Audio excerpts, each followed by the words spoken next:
Et donc, excusez du peu, ma première interview, c'était Gianmaria Buccellati. Je chérissais cet homme. Il m'avait expliqué que les pierres lui murmuraient à l'oreille.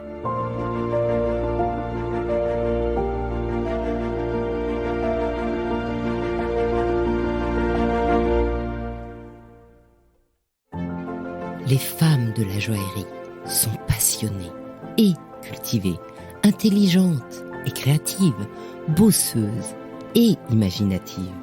Elles sont brillantes. On imagine le monde des bijoux comme un secteur léger et opulent. La réalité est autre.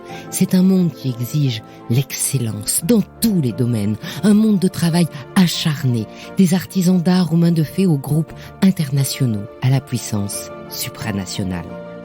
Le monde des bijoux, c'est aussi une certaine image de la France qui s'impose depuis le XVIIe siècle. Et dans ce monde protéiforme, les femmes ont dû se sertir une place. Et elles ont réussi parce qu'elles sont brillantes. Dans ce podcast, Brillante, je vous fais découvrir, non pas l'envers du décor, mais la réalité du monde joaillier au féminin en interviewant les femmes de la joaillerie.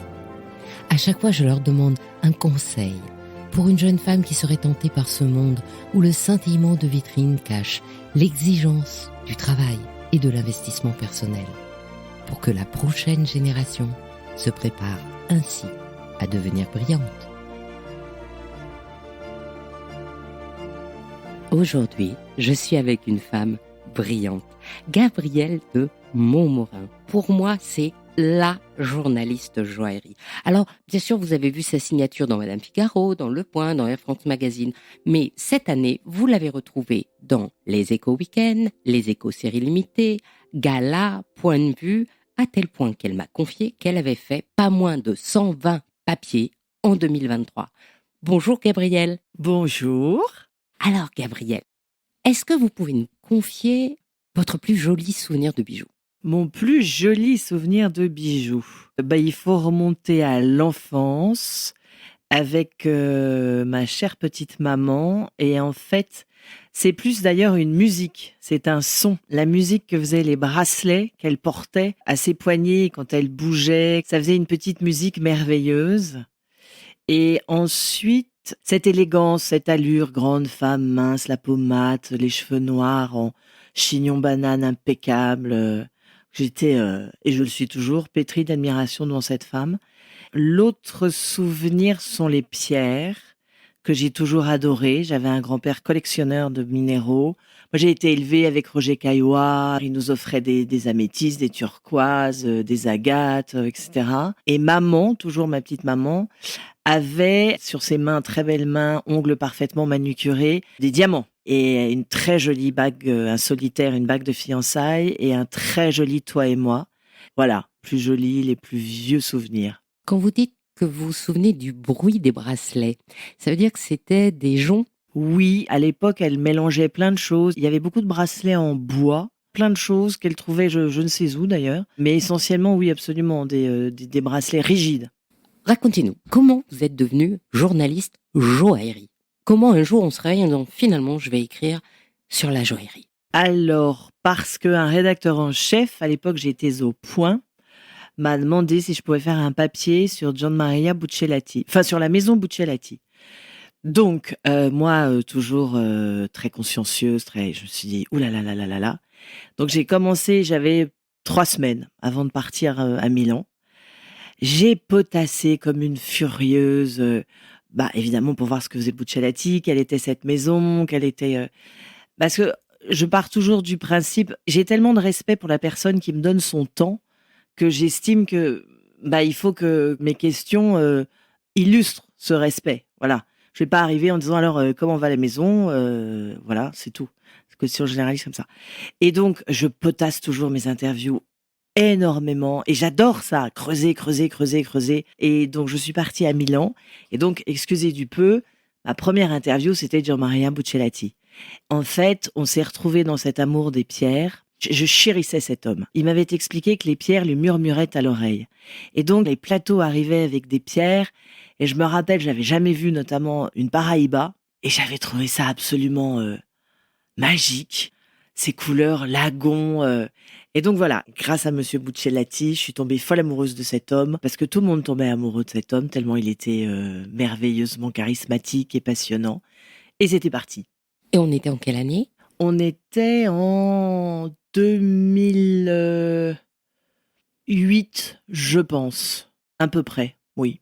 Et vous étiez journaliste depuis combien de temps? Ça, j'ai toujours été. Vous savez, quand j'étais petite, nous sommes lorrains, donc nous fêtons les cadeaux sont donnés à la Saint-Nicolas, pas la Noël, c'est juste la nativité, en fait. Pour mes 8 ans, je crois, j'avais eu une presse, enfin non, pas une presse, une micro imprimerie. C'est-à-dire que, rendez-vous compte, j'écrivais une histoire avec une micro pince à épiler qui était en plastoc. Hein. Je mettais les typographies à l'envers. Je passais mon encre et hop, j'imprimais une page. Et j'en imprimais comme ça, je ne sais combien, pour faire un journal. Et je le faisais en temps d'exemplaires pour la famille. Donc je mettais des semaines et des semaines à faire ça. Il était évident que je serais toujours journaliste. J'ai ça dans le sang. Et j'ai toujours été journaliste, depuis toujours. Et du coup, vous avez orienté vos études comment? L'histoire. J'ai fait de l'histoire parce qu'on devait passer le CELSA après les prépas. Il y a eu une erreur sur mon dossier. Après l'oral, elle m'avait dit rendez-vous en octobre. Et finalement, en fait, je ne pouvais pas passer ce concours de deuxième année parce que j'étais en hypocagne. Et c'était réservé à bac plus, je sais plus combien. Donc voilà, je me suis rattrapée. C'était la Cato, rue d'Assas qui était ouverte. Et c'est comme ça que j'ai fait de l'histoire. Et du coup, ça vous sert aujourd'hui l'histoire? Ah, ça me sert énormément. Ça me sert énormément parce que la rigueur de ces études m'a donné en fait un cadre de travail. C'est pour ça aussi que je creuse tant mes interviews, etc. Et, il faut quand même le dire, nous sommes dans une période où la communication est très acérée, où le storytelling fait l'engouement dans toutes les maisons, et il faut quand même être vigilant. Il y a parfois un peu à prendre, un peu à laisser dans les storytelling. Et cette rigueur de l'historienne m'aide énormément sur ça, dans cette vigilance. Donc, de l'histoire, et après vous commencez où? Oh là là, j'ai commencé chez Gaumont. J'ai travaillé à la documentation chez Gaumont. C'était extra. Je travaillais pour toutes les émissions de télévision qui avaient besoin de documents. Je recherchais ce qu'il fallait pour illustrer des sujets. En plus, j'adorais parce qu'il y avait des chiens partout chez Gaumont. C'était très sympa. Ensuite, qu'est-ce que j'ai fait? Je suis passée dans un networking international. Ça, c'était très intéressant. Où j'ai fait du web, notamment avec un site de couverture live. On a été le premier à faire ça. Donc, je vous parle d'un temps où les moins de 20 ans, ça c'était en 96. Nous couvrions en live les défilés de New York, Londres, Milan et Paris. J'ai travaillé aussi pour la Coupe du monde de football, alors que je déteste le football, moi je suis très rugby. Donc j'ai fait beaucoup de web, j'ai fait de la télévision aussi, j'ai fait tous les médias. J'ai commencé mes premiers papiers, c'est la PQR, c'est au Dauphiné Libéré, en même temps que mes études. J'étais correspondante pour le Dauphiné Libéré. Donc j'allais au commissariat, la rubrique des chiens écrasés, ce genre de choses. J'ai commencé là, mais c'est formateur. Et le premier papier dont vous vous souvenez? J'avais fait pendant l'été, pour le Dauphiné Libéré, une série de papiers sur les commerçants de la ville de Vienne, en Isère. Et il y avait un boucher, je suis une toquée de gastronomie, qui était au poil, et j'avais fait son portrait. À l'époque, comme les moyens étaient... Enfin, je faisais moi-même les photos. J'ai jamais été un très grand photographe, donc la photo était quand même pas terrible. Mais voilà, c'était un beau papier, c'était un quart de page.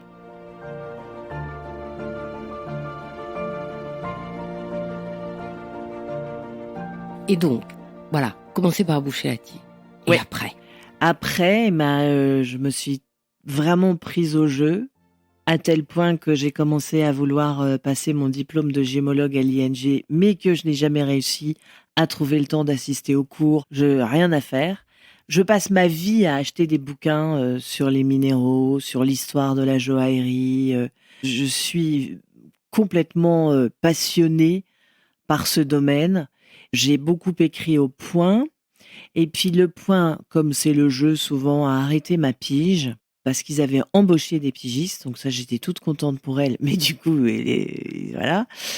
Une semaine après, j'avais un déjeuner de presse et j'étais en face de Richard Gianorio, du Madame Figaro. Et je me rappelle y avoir demandé dans le lobby de l'hôtel où nous déjeunions, j'avais levé la main comme une petite élève intimidée en disant vous cherchez des journalistes? Et il m'a dit oui, oui, absolument. Est-ce que vous y connaissez en joaillerie? Ah, j'ai dit ah oui, oui, absolument.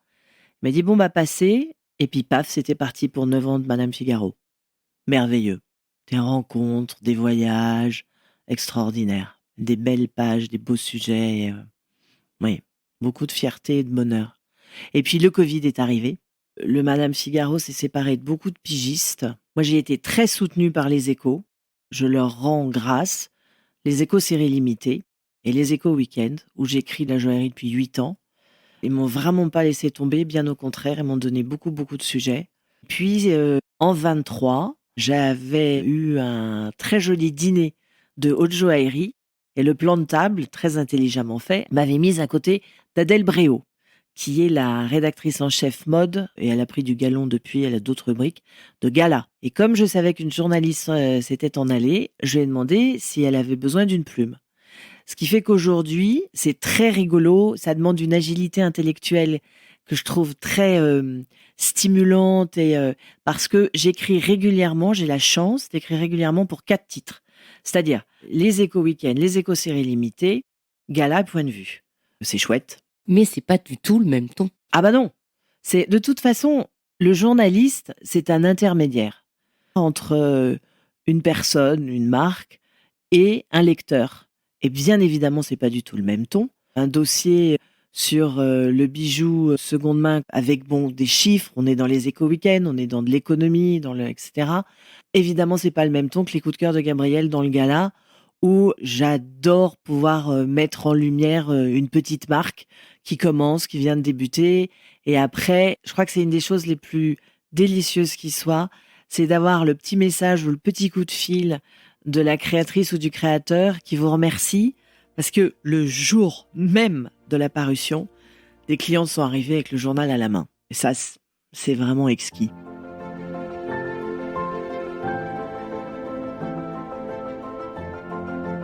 Aujourd'hui, on est quand même à l'ère du digital et effectivement, depuis le Covid, ça a beaucoup augmenté. Être journaliste à l'ère du digital, est-ce que c'est différent d'avant? Parce que vous parlez quand même de support encore papier. Est-ce qu'il y a une adaptation pour le digital? Qu'est-ce qui est différent? Alors, pour moi, ça ne représente absolument aucune différence. C'est marrant que vous me parliez de ça parce que je papotais avec Laurence Boimer. Je faisais un 2 doubles sur lui dans Point de vue pour en novembre dernier, 23.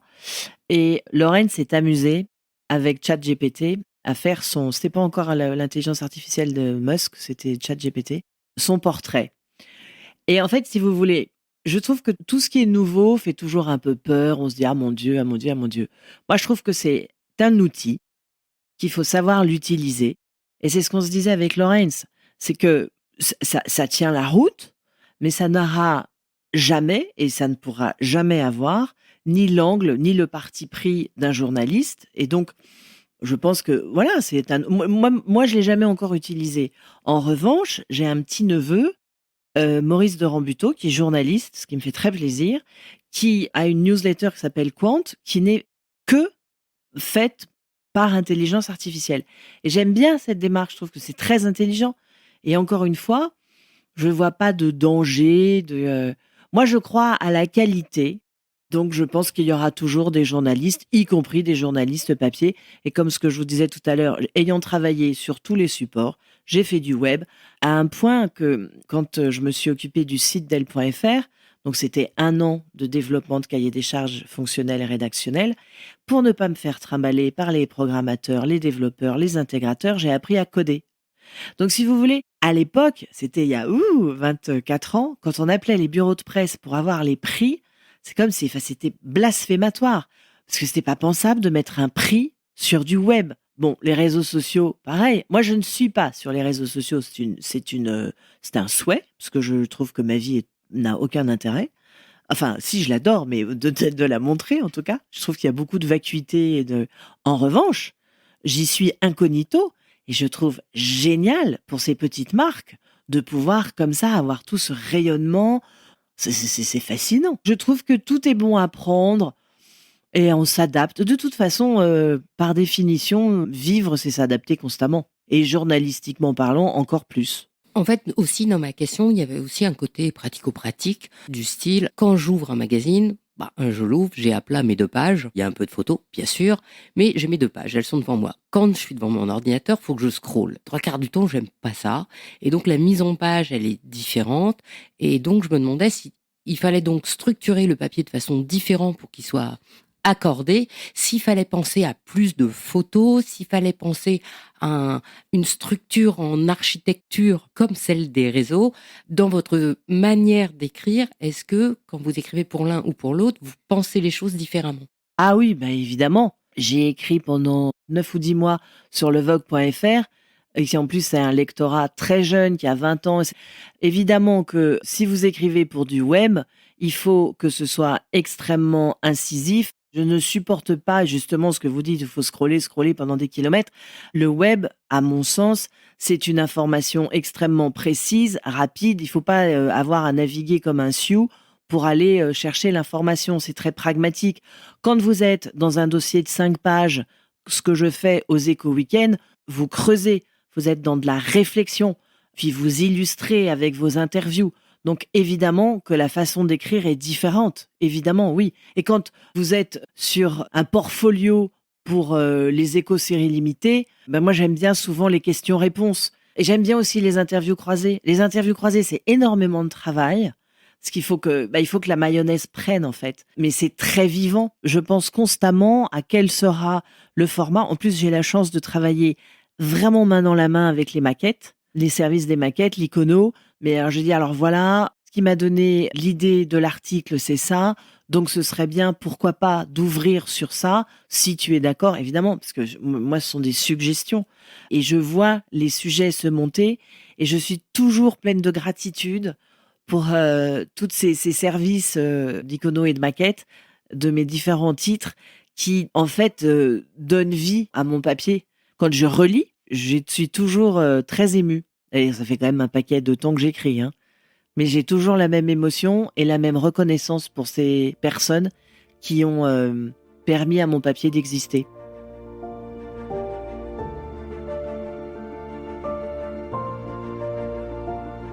Si on se met de l'autre côté du décor, si on est une marque, comment on capte votre intérêt et ce faisant, est-ce qu'on doit l'adapter au support où on aimerait bien?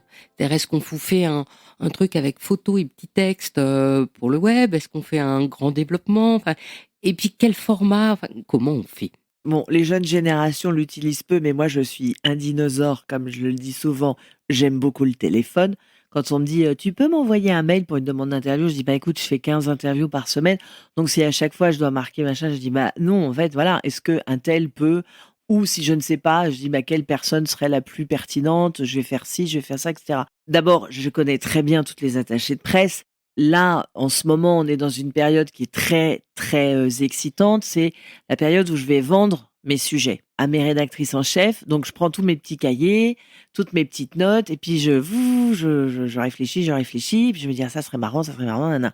Et puis, il peut m'arriver d'appeler tel ou tel attaché de presse. Je dis, mais dis donc, t'aurais quelque chose qui rentre là-dedans? Et à l'inverse, je reçois beaucoup de mails. Alors, il y a beaucoup de trucs très inintéressants, mais il y en a aussi parce que les attachés de presse savent à quel moment je prépare mes sujets. Là, je travaille sur le premier semestre. Savent aussi que j'adore les exclus.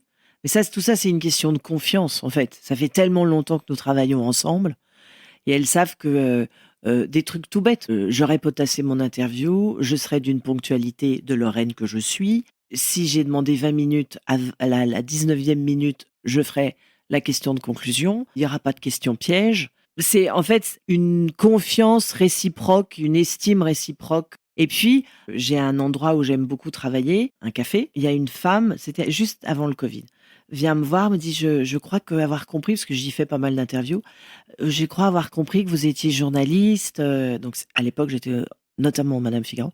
Au Madame Figaro, je dis oui, absolument. Elle me dit, bah voilà, je vais monter une marque. Est-ce que je pourrais vous montrer? Je dis, mais oui, bien sûr.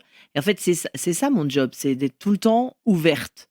C'est tout le temps, ce fameux grand-père qui était collectionneur de minéraux, il avait des ex-libris dans lesquels il avait fait sa propre devise en latin, omnium et delectante. Bah, c'est ça, en fait. C'est moi, pareil, je suis ouverte à tout, voilà, tout m'intéresse. Je passe devant une vitrine, Je me dis: «Ah tiens, c'est chouette ça, ce bijou et ça, qu'est-ce que c'est? Ah bah tiens, c'est une marque que je connais pas». Donc je rentre, voilà, tout le temps, tout le temps.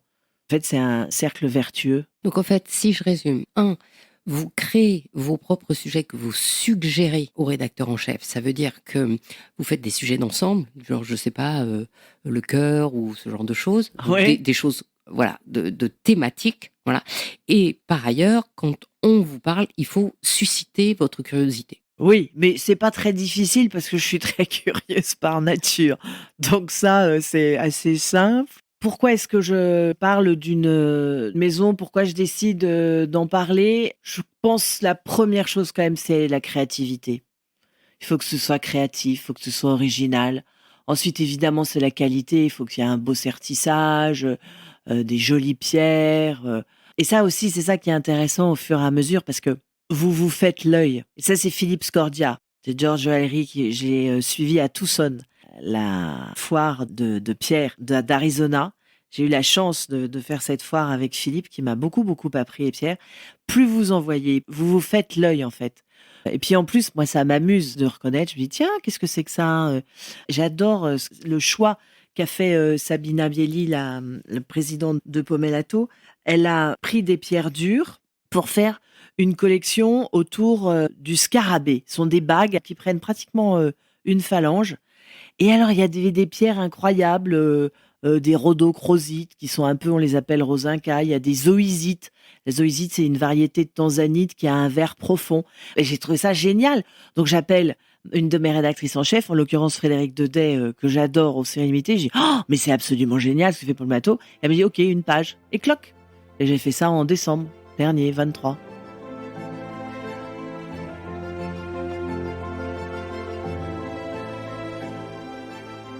Par ailleurs, vous avez d'autres expériences. Donc, notamment, vous avez sorti l'Esprit Chaumet. Ah, l'Esprit Chaumet. Alors ça, l'Esprit Chaumet, je suis intarissable sur l'Esprit Chaumet. C'est mon bébé. Je l'appelle mon bébé parce que d'abord, c'est un beau bébé de 3,4 kg. C'est vraiment une belle aventure avec Jean-Marc Mansvelt qui m'a fait confiance, le directeur général de la maison, qui depuis est passé chez Berluti.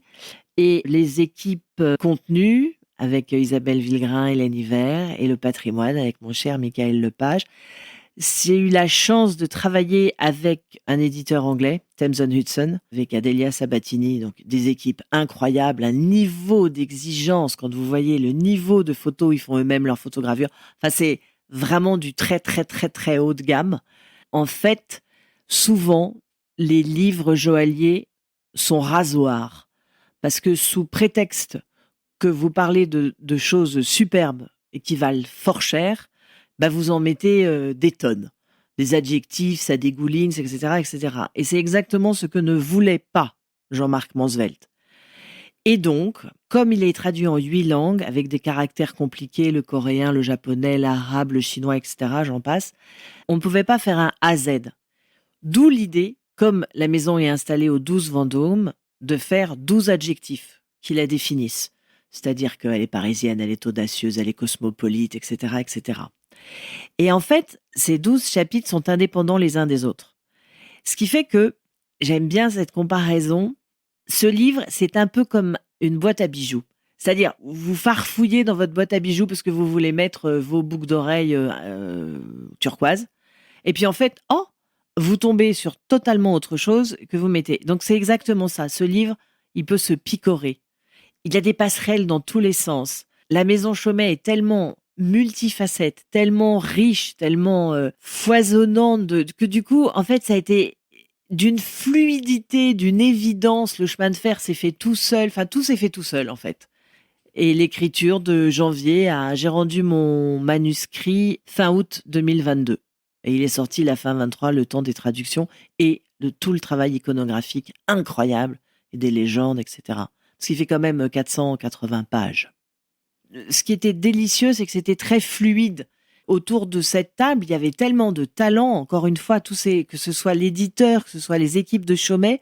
Oh là là, c'est très stimulant, l'intelligence, les gens brillants, vous en savez quelque chose. Vraiment une expérience incroyable. Et ensuite, une fois qu'il est sorti, très beau souvenir, parce que j'ai eu la chance d'aller faire une signature à GEM Genève en novembre. Ensuite, j'ai une signature chez mon libraire, comme une orange, et une signature chez Chaumet le 20 décembre, parce que le livre était offert aux collaborateurs. Donc chaque personne, je leur demandais où ils travaillaient, à chacune où elle travaillait, pour mettre un petit mot pertinent. Et ça, ce sont des rencontres incroyables. Parce que mon métier, c'est un métier de rencontre. Voilà. Donc signer un livre dont vous êtes super fier, c'est quelque chose qui est délicieux.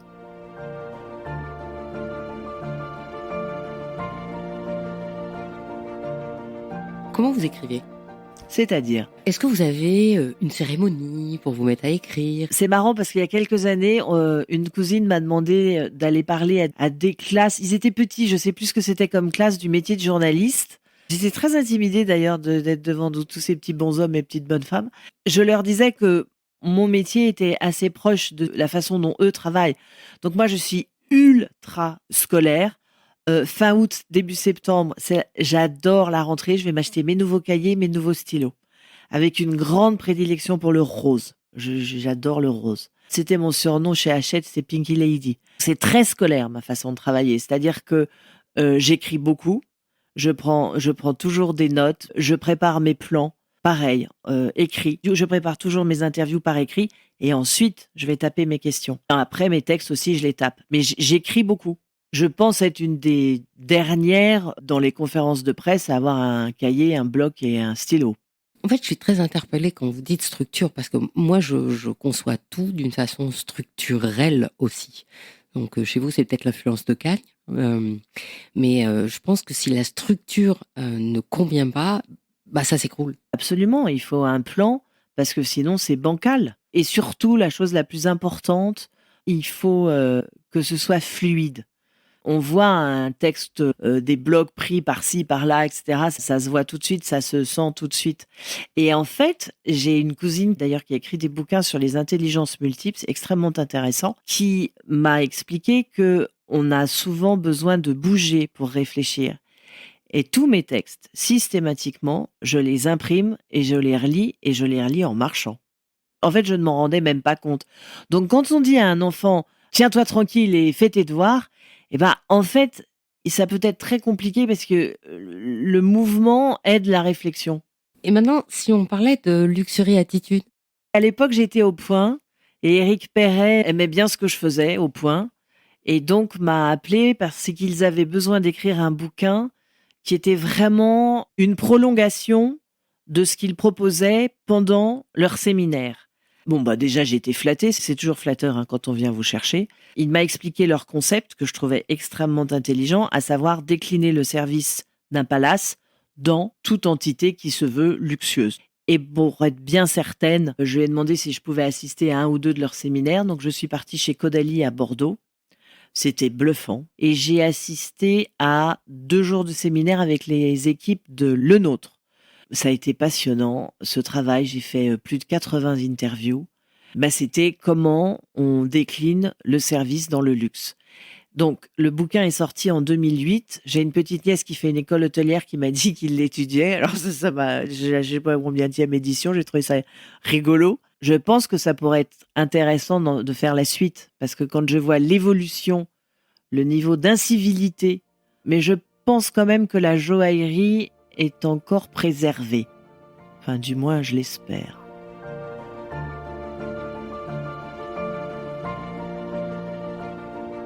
comment vous imaginez l'avenir du journalisme en joaillerie?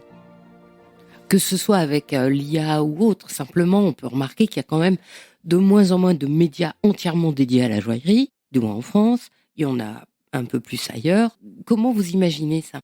Oui et non, parce que vous remarquerez que d'abord, il y a des titres papier qui sortent, à commencer par le Harper's Bazaar. Moi, je me suis immédiatement abonnée. Je trouve que c'est remarquable ce qu'ils font. Paul Arthur, le rédacteur chef joaillier du titre, fait des sacrées belles pages. Et je trouve, moi, qu'il y a de plus en plus de pages joaillerie dans les titres, pour une question très pragmatique, c'est que c'est un enjeu économique énorme. 2025, on est quand même à plus de 500 milliards d'euros de ventes en estimation. Dans le domaine du luxe, c'est le domaine qui grandit le plus vite. effectivement, le plus ennuyeux dans notre métier, ça a été le prix du papier qui a doublé. Ça, c'est terrible. La page coûte cher au sens littéral. Moi, je crois encore une fois à la qualité. Je pense qu'il y aura toujours des gens qui seront preneurs pour des articles de qualité sur la joaillerie.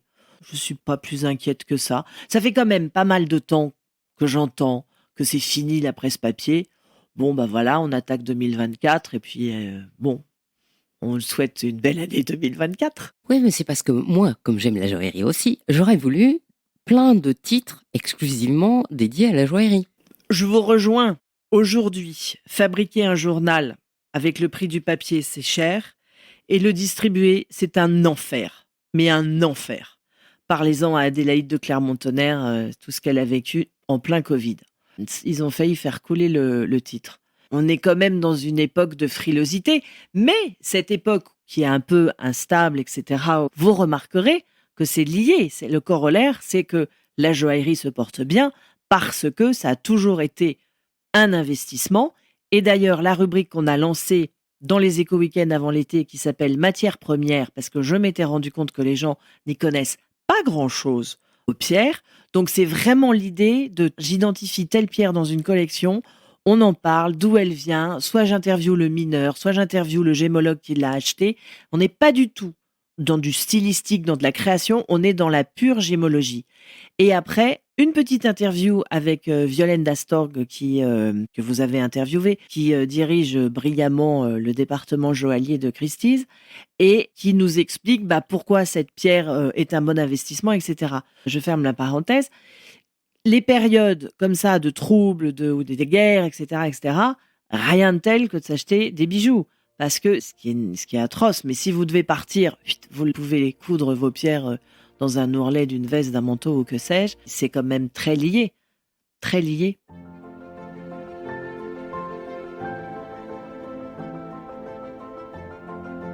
Et dans purement votre métier, qu'est-ce qui vous plaît le plus? Parce que on peut imaginer une vie de rêve avec des galas, des défilés, des dîners, des choses comme ça. Est-ce que c'est la vraie vérité et est-ce que c'est ce que vous préférez? Alors, c'est l'absolue vérité. Nous sommes extrêmement dorlotés. Nous prenons des déjeuners, des dîners dans des lieux incroyables, qui sont privatisés.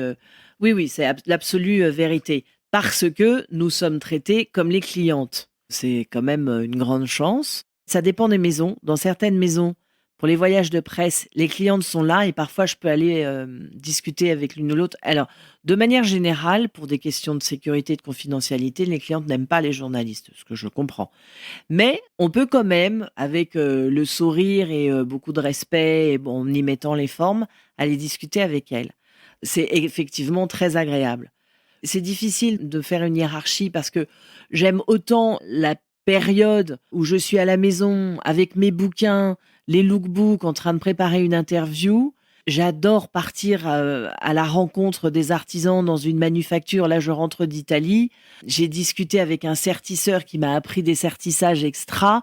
L'un m'a donné du coup l'idée pour un sujet. J'ai une passion pour les rencontres. Mais j'aime aussi, après, quand j'ai récolté tout ça, tout le matériau, cette période à la maison de réflexion, trouver mon titre, puis écrire mon papier. Je n'ai pas vraiment de préférence parce que j'aime tous les côtés. Alors, qu'est-ce qu'on peut vous souhaiter? Et quels seraient vos projets si on avait des dévoilables? Alors, qu'est-ce que l'on peut me souhaiter? D'écrire, tout simplement. Continuer d'écrire, puisque c'est ma mission sur Terre. Des projets, oui, mais alors non, je ne peux pas en parler, donc ça, c'est pas très intéressant comme réponse. Voilà. Alors du coup, la dernière question, celle que je pose à tout le monde, quel conseil vous donneriez à une jeune femme qui voudrait marcher sur vos traces? De garder sa capacité d'émerveillement. Oui, ça c'est très important. De travailler, parce que je crois beaucoup au travail. Il faut bosser ses interviews, il faut bosser ses textes, il faut toujours être en éveil, toujours être curieux, toujours et respecter. Respecter son interlocuteur, le respect et l'intégrité, choses qui font qu'on peut bien faire ce métier. Merci Gabrielle. Ah non, merci à vous Anne. J'ai trouvé ça extrêmement intéressant et rigolo. Génial alors. On recommencera.